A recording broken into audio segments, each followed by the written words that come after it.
साल 1979 की एक ठंडी रात यूरोप के एक शांत शहर की सड़क पर हल्की हल्की बारिश हो रही थी। रात काफी गहरी हो चुकी थी और शहर लगभग सो चुका था। एक घर के बाहर एक आदमी अपनी कार से उतरता है और धीरे धीरे दरवाजे की तरफ बढ़ता है। वो कोई साधारण व्यक्ति नहीं था, वो दुनिया के सबसे रहस्यमयी हथियार वैज्ञानिकों में से एक था। उसका नाम था जेरल्ड बुल। जैसे ही वो दरवाजे के पास पहुंचता है, अचानक अंधेरे से एक परछाई निकलती है। कुछ ही सेकंड के भीतर गोलियों की आवाज गूंजती है और वैज्ञानिक वहीं गिर जाता है। कुछ पल बाद सड़क पर फिर से सन्नाटा छा जाता है। किसने मारा उसे? क्यों मारा? इस सवाल का जवाब आज तक पूरी तरह साफ नहीं है, लेकिन कई विश्लेषकों का मानना था कि यह हत्या केवल एक व्यक्ति की हत्या नहीं थी, बल्कि ये उस गुप्त युद्ध की एक कड़ी थी जो परमाणु हथियारों को लेकर दुनिया भर में चल रहा था। ये कहानी उसी दौर की है जब दक्षिण एशिया में एक खतरनाक दौर शुरू हो चुकी थी। साल 1974 में राजस्थान के रेगिस्तान में अचानक दुनिया चौंक गई जब भारत ने अपना पहला परमाणु परीक्षण किया, जिसे कहा गया स्माइलिंग बुद्धा न्यूक्लियर टेस्ट। इस परीक्षण ने दुनिया की राजनीति को हिला दिया, लेकिन इसका सबसे बड़ा असर भारत के पड़ोसी देश पाकिस्तान पर पड़ा। उस समय पाकिस्तान के प्रधानमंत्री थे जुल्फिकार अली भुट्टो। भारत के परमाणु परीक्षण के बाद उन्होंने एक ऐतिहासिक बयान दिया, हम घास खा लेंगे लेकिन अपना परमाणु बम जरूर बनाएंगे। यहीं से पाकिस्तान के परमाणु कार्यक्रम की असली शुरुआत हुई। पाकिस्तान ने तय किया कि चाहे जितनी भी मुश्किलें आएं, वो परमाणु हथियार बनाकर रहेगा। इसी मिशन की जिम्मेदारी दी गई एक वैज्ञानिक को, जिसका नाम आगे चलकर दुनिया भर में चर्चा का विषय बन गया, अब्दुल कदीर खान। उस समय अब्दुल कदीर खान यूरोप में काम कर रहे थे और उन्हें गैस सेंट्रीफ्यूज तकनीक का अनुभव था, जिससे यूरेनियम को इतना शुद्ध किया जा सकता था कि उससे परमाणु बम बनाए जा सके। धीरे धीरे पाकिस्तान ने यूरोप की कई कंपनियों से मशीनें और तकनीक हासिल करनी शुरू कर दी। बहुत कुछ खुले तौर पर खरीदा गया और बहुत कुछ गुप्त तरीकों से। इस पूरे कार्यक्रम का केंद्र बनाया गया पाकिस्तान का एक शहर कहूता। यहीं स्थापित की गई कहूता रिसर्च लैबोरेटरीज, जहां पाकिस्तान का परमाणु कार्यक्रम तेजी से आगे बढ़ने लगा। ये जगह इतनी सुरक्षित थी कि वहां क्या हो रहा है इसकी जानकारी बहुत कम लोगों को थी, लेकिन दुनिया की खुफिया एजेंसियों के लिए कोई भी रहस्य हमेशा के लिए छिपा नहीं रहता। भारत में उस समय तक एक शक्तिशाली खुफिया एजेंसी काम कर रही थी, रिसर्च एंड एनालिसिस विंग यानी रॉ।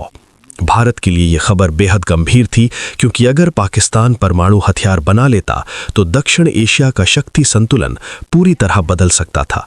इसलिए रॉ ने इस पूरे कार्यक्रम पर नजर रखने का फैसला किया और अपने अंतर्राष्ट्रीय नेटवर्क को सक्रिय कर दिया।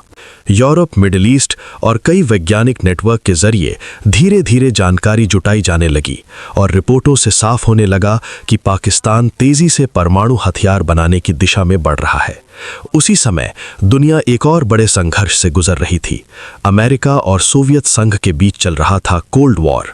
1979 में जब सोवियत संघ ने अफगानिस्तान पर हमला किया तो पाकिस्तान अचानक अमेरिका का महत्वपूर्ण सहयोगी बन गया। इस वजह से पाकिस्तान के परमाणु कार्यक्रम पर अंतर्राष्ट्रीय दबाव सीमित रहा। फिर भी खुफिया दुनिया में गतिविधियां लगातार जारी थीं।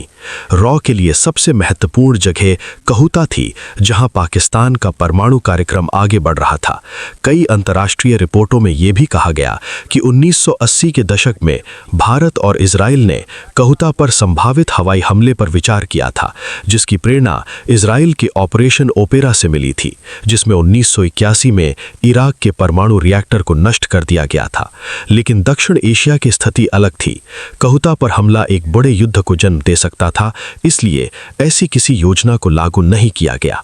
इसके बाद संघर्ष का तरीका बदल गया और खुफिया जानकारी तथा अंतर्राष्ट्रीय दबाव का रास्ता अपनाया गया। सालों बाद दुनिया के सामने एक बड़ा खुलासा हुआ कि अब्दुल कदीर खान केवल पाकिस्तान के लिए ही काम नहीं कर रहे थे, बल्कि उनका एक गुप्त नेटवर्क कई देशों तक फैला हुआ था। इस नेटवर्क के जरिए परमाणु तकनीक ईरान, नॉर्थ कोरिया और लीबिया जैसे देशों तक पहुंचाई गई थी। ये खुलासा दुनिया के लिए बेहद चौंकाने वाला था और अंतर्राष्ट्रीय दबाव बढ़ने लगा।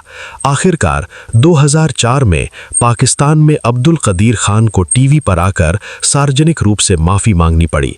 लेकिन इसके बावजूद पाकिस्तान का परमाणु कार्यक्रम जारी रहा और आखिरकार 1998 में पाकिस्तान ने अपने परमाणु परीक्षण किए, जिन्हें कहा गया चागई न्यूक्लियर टेस्ट्स। इन परीक्षणों से कुछ ही दिन पहले भारत ने भी पोखरण 2 न्यूक्लियर टेस्ट किए थे। इस तरह दक्षिण एशिया 2 परमाणु शक्तियों वाला क्षेत्र बन गया। लेकिन इस पूरी कहानी का सबसे दिलचस्प पहलू ये है कि कई बार युद्ध केवल मैदानों में नहीं लड़े जाते, कई युद्ध छाया में लड़े जाते हैं, खुफिया एजेंसियों की दुनिया में, सूचनाओं के आदान प्रदान में और अंतर्राष्ट्रीय राजनीति के दबाव में।